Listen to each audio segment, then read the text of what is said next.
Bom dia, pessoal, né? Mais uma vez, né? Que Deus nos abençoe e continue conosco durante todo esse dia e que seja produtivo, tá certo? Olha só, nós vimos vários momentos com relação aos Estados Unidos, do continente americano, né? Localizado na América do Norte.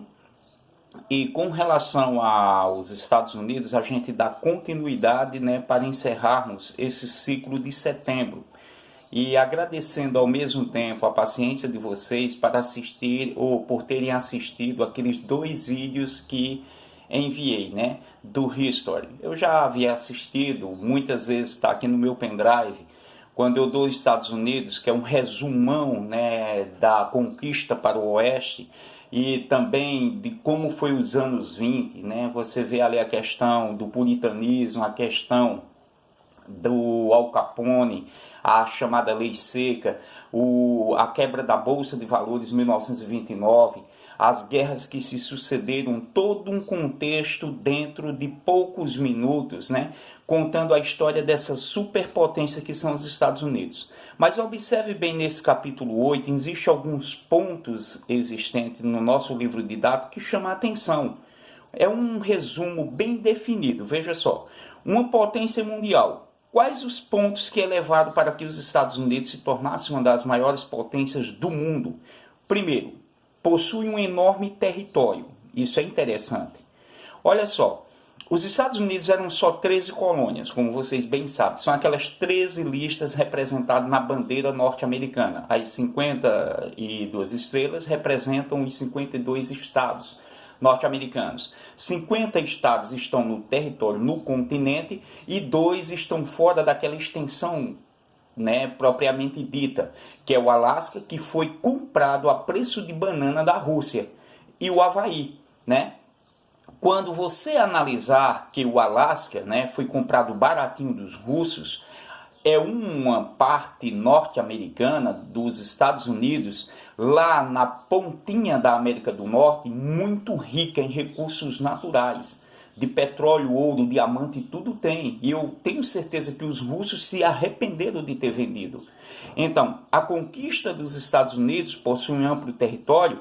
Você vem para conferir esse contexto histórico nesse mapa aqui da página 201, né? Olha só, essa parte aqui que eu falei para vocês, né, são as antigas colônias, que são as 13 colônias, essas que estão aqui. Quais são os estados que estavam aqui? Olha a segunda parte do território. Esse território foi obtido da Inglaterra em 1783. Você sabe que houve muitas guerras entre os norte-americanos e os ingleses, e com a ajuda dos franceses, os norte-americanos conseguiram derrotar os ingleses, porque existia uma certa rivalidade entre a França e a Inglaterra, da chamada Guerra dos 100 Anos, que na verdade essa guerra durou 116 anos. As duas maiores potências industriais do século XVIII, que era a França e a Inglaterra, se gradearam num conflito que se estendeu por séculos. E é interessante quando você analisa alguns filmes relacionados a isso. Um exemplo dele é o filme Joana d'Arc, né? A heroína francesa. Quando você vai analisar esse filme, você vê que está dentro, inserido da Guerra dos 100 Anos. Então, a rivalidade existente entre Inglaterra e França fizeram com que os Estados Unidos, com o apoio dos indígenas, passassem a derrotar os ingleses. Olha só que interessante. Você já viu aquela luta de espada, né? Um homem com homem, né? E aquelas guerras de espadas assim, que aquele combatente só pode atacar o combatente da frente e não pode dar por trás, que era traição. Isso era uma tática existente muito na Europa, a honra, né? Que eles mediam 3 passos, atiravam um no outro quando surgiu as armas de fogo, e era desonroso atingir o oponente por trás. E quando os índios norte-americanos, né, aqui da América do Norte, atacavam os ingleses, eles não tinham esse negócio de honra, não. Eles se escondiam atrás das árvores e metiam flecha por tudo quanto é canto. E os nativos colonos aprenderam essa tática do índio, a emboscada, que a emboscada era desonrosa. Porque nos filmes que vocês já viram, aquelas brigas de espada, é um oponente aqui com o outro na frente. Quando ele mata aquele oponente, ele vai procurar outro desocupado naquela guerra. É uma tática de guerra. As guerras têm regras, viu? Por exemplo, é proibido armas químicas nas guerras, é proibido matar civis nas guerras. Elas existem regras e quem descumpre é julgado por um tribunal internacional. Né? Isso é praxe ainda hoje. Por exemplo, um bombardeiro, um avião, um caça sendo abatido, o piloto ele pode ser morto no ar, ainda descendo de paraquedas. A partir do momento que ele desce no chão, ele pode ser capturado por prisioneiro, não pode matar mais ele. Isso são regras existentes nas guerras.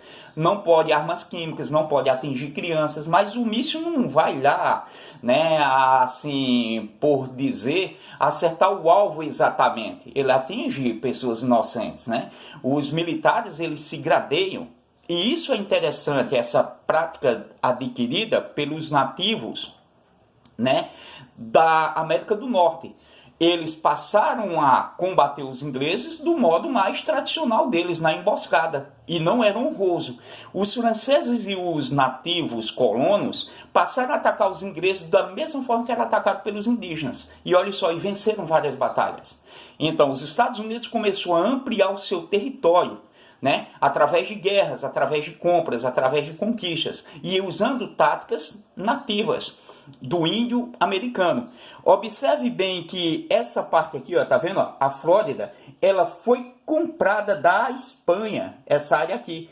Uma das maiores comunidades de língua espanhola está aqui na Flórida, né? Ela foi comprada da Espanha. Então, os Estados Unidos conquistou uma parte do seu território em guerras, conquistou outra parte do seu território com compras mesmo. Observe essa outra parte aqui, ó, tá vendo? Território comprado do México. Até então era um grande deserto aqui, o Colorado, parte do Texas, né? Quando você analisa essas áreas aqui, você vê que era a conquista do oeste, bastante deserto, bastante seco. O que fizeram os Estados Unidos para desenvolver essa área? Futuramente, os cassinos, né? Represaram o Rio Colorado, fizeram uma hidrelétrica gigante para mandar água para várias regiões desérticas. Tem vários desertos interessantes nessa área aqui e paisagens belíssimas. Os índios que aqui se estabeleceram, foi difícil a conquista. Para você analisar a formação do território dos Estados Unidos, observe só que o Alasca, ele está aqui, ó, tá vendo? O Alasca, né? Comprado da Rússia em 1867, foi a preço de banana, baratinho eles compraram. E é um dos estados mais ricos em recursos naturais. Minério como ouro, tem diamante, petróleo e assim por diante. É um oásis, né? Num planeta bastante desgastado com as revoluções industriais. Aí os Estados Unidos se tornam o quê? Uma grande potência. Primeiro ponto, você vem para aqui, ó, tá vendo? Ó? Possui um enorme território. Agora você viu nessa nossa pequena explanação como foi formado esse território. Né? É interessante, foi formado a partir de guerras com os aliados e a partir da compra. Por que os Estados Unidos compravam? Porque se desenvolveram graças àquele processo de colonização, de povoamento, se tornou rico, né? Comprava para expandir, e a expansão não foi fácil, foi à custa de massacre de milhares e milhares de nativos, e os nativos também massacravam, né, os colonos. Existia uma guerra, né, existente no próprio continente americano entre nativos e colonizadores, que durou por séculos. E quando você analisa esse segundo ponto, tá vendo? Seu elevado nível de desenvolvimento. Os Estados Unidos, a partir das colônias, ele foi se desenvolvendo. As colônias do sul, escravistas. As colônias do norte, mais puritanas, seguiam mais o conceito familiar. Aí quando você analisa que o nível de desenvolvimento dos Estados Unidos, ele ultrapassou muitos dos países do continente americano. Porque essa colonização de povoamento possibilitou isso. Olha o segundo ponto, o avançado desenvolvimento de suas atividades econômicas, né, gera enormes riquezas e grande volume de diversos produtos.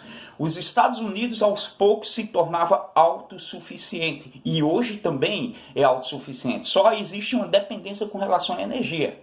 Está vendo esse mapa aqui com relação à energia? Os Estados Unidos é o maior consumidor de energia do planeta, né? Para você ter uma noção, é comum a população dos Estados Unidos ter carros. né? Nas áreas nórdicas, né, dos Estados Unidos é comum eles terem carros para inverno e terem carros para verão.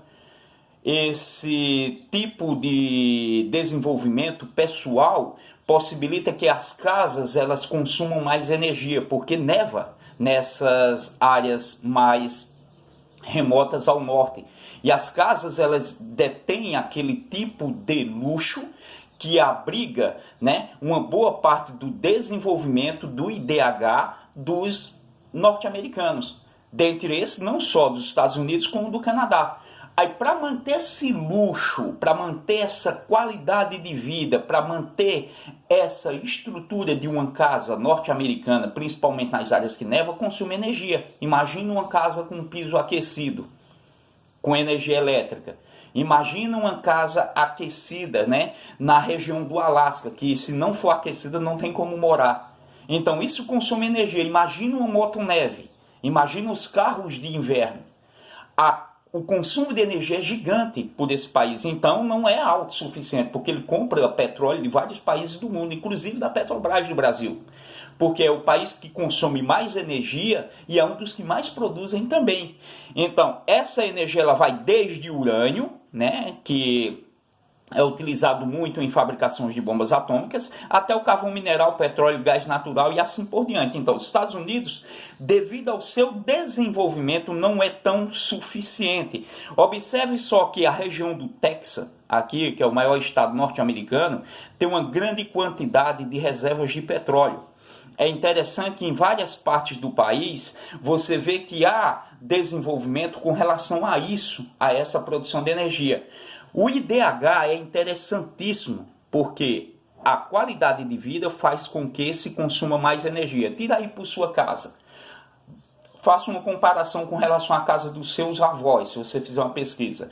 Hoje você tem ferro elétrico, você tem liquidificador, você tem micro-ondas, você tem geladeira, você tem várias televisões dentro de casa, você tem celulares, você tem uma infinidade de produtos eletrônicos. E há uma demanda de energia. Seu pai tem um carro, também há uma demanda de energia, tem os fogões a gases nessas casas, que antigamente não era assim, era candeeiro, era o fogão a lenha. Não se tinha tanta tecnologia e consumo de energia como hoje. Então, os Estados Unidos, há décadas, há mais de 100 anos, ele vem desenvolvendo-se. A energia elétrica que está aqui, a lâmpada, foram por eles. Para você analisar esse processo de evolução, é identificado que o país que consome muito energia tem um certo grau de desenvolvimento e também é um país que produz. A energia consumida na fábrica vai produzir e gerar desenvolvimento, porque gera emprego. Olha o outro ponto interessante, né? Aí você tem o seu enorme desenvolvimento científico e tecnológico. As melhores universidades do mundo, não tenha dúvida, estão nos Estados Unidos. Para você identificar o nível de desenvolvimento de um país, está na qualidade de suas universidades. Os estudantes do mundo almejam os grandes centros ocidentais, Europa, Estados Unidos e Japão.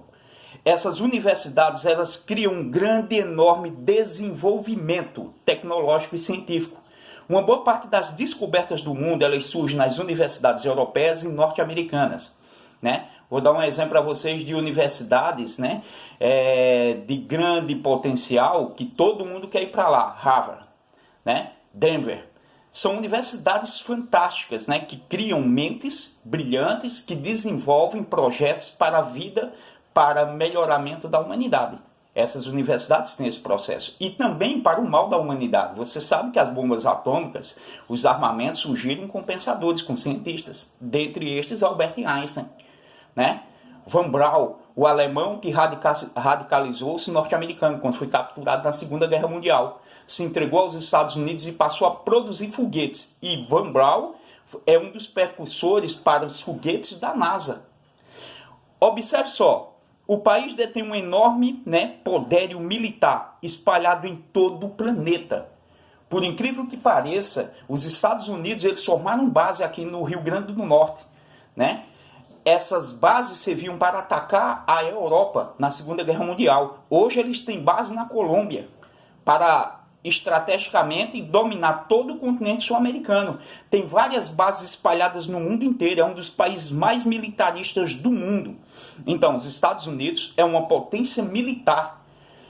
As armas mais modernas do planeta são norte-americanas. Eles fazem uma guerra sem sair do território deles, né? É um país que manda foguetes para outro planeta, né? Como Marte. Eles mandam sonda, mandaram um homem à Lua. Observe o outro ponto, né? Exerce um forte e importante influência cultural de diversos países. Ô, pessoal, não sei se vocês já escutaram as rádios. É muita música inglesa, é muita música norte-americana. Vou dar aqui um exemplo para vocês. Michael Jackson, né? Whitney Houston, né? Muitos atores norte-americanos. Os filmes norte-americanos, os artistas norte-americanos parecem nossos artistas. Então, isso é uma influência cultural. Tem um ditado que se diz: a arma mais poderosa do planeta é a arma cultural. Domine a cultura que você domina qualquer nação. Observe que os chineses, né, eles proibiram aí Macau, que era uma colônia portuguesa, de falar português. Quando eles dominaram Macau, que foram entregues pelos portugueses, fizeram um acordo, né, para não ter guerras. Vocês entregam elas quando? Marcaram tempos, anos depois, décadas depois, entregaram Macau. A primeira medida foi proibir o português falar no meio da rua e proibir nas escolas. Quando proibiu isso, com décadas, 20 e 30 anos, a população mais nova já não falava português. Foi obrigada a falar o mandarim. No Brasil ocorreu o mesmo. Se falava mais nas ruas da colônia no Brasil, nos arruados dos vilarejos, se falava mais tupi-guarani do que o próprio português. O que é que fez o governo da coroa portuguesa? Proibiu a língua tupi-guarani ser falada nas ruas, né? Nos vilarejos, nas ilhas. E assim foi dominando a cultura. Então, o país exerce um forte e importante influência cultural em diversos países, por meio da música, cinema, televisão e internet. As plataformas que nós estamos utilizando, o Facebook, né, o WhatsApp, se você analisar, né, o próprio Google, são de influência norte-americana e desenvolvida por estudantes de universidades. Então, a formação do território dos Estados Unidos, né, e a independência dos Estados Unidos, né? Isso foi importante. Olha o que eu destaco para vocês aqui: a doutrina Monroe. O que o quinto presidente norte-americano, né, James Monroe, ele estabeleceu: a América é para os americanos, não era para os europeus, né? Então, os Estados Unidos passou a ter influência em vários países do continente americano.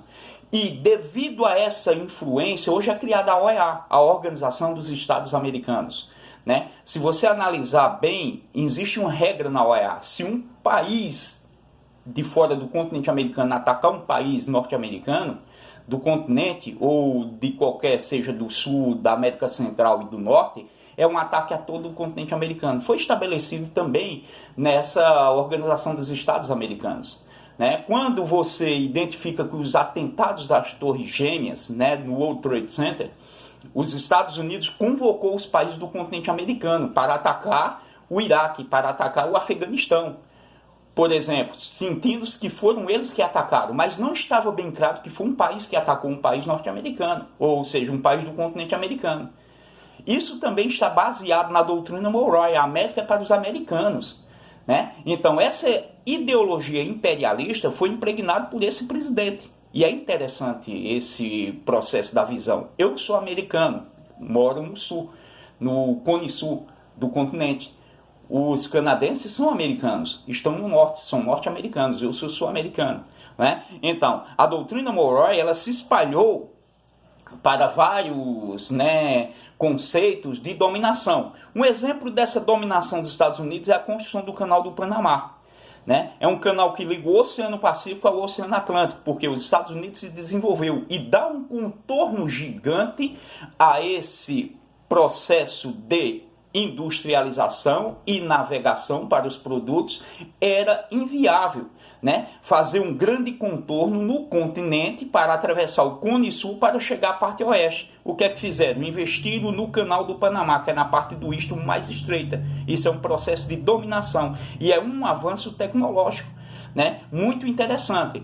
Então, nesses poucos 20 minutos de vídeo que passei para vocês, é só para vocês terem uma análise daquilo que nós vimos. E o nosso livro didático expressa muito bem isso.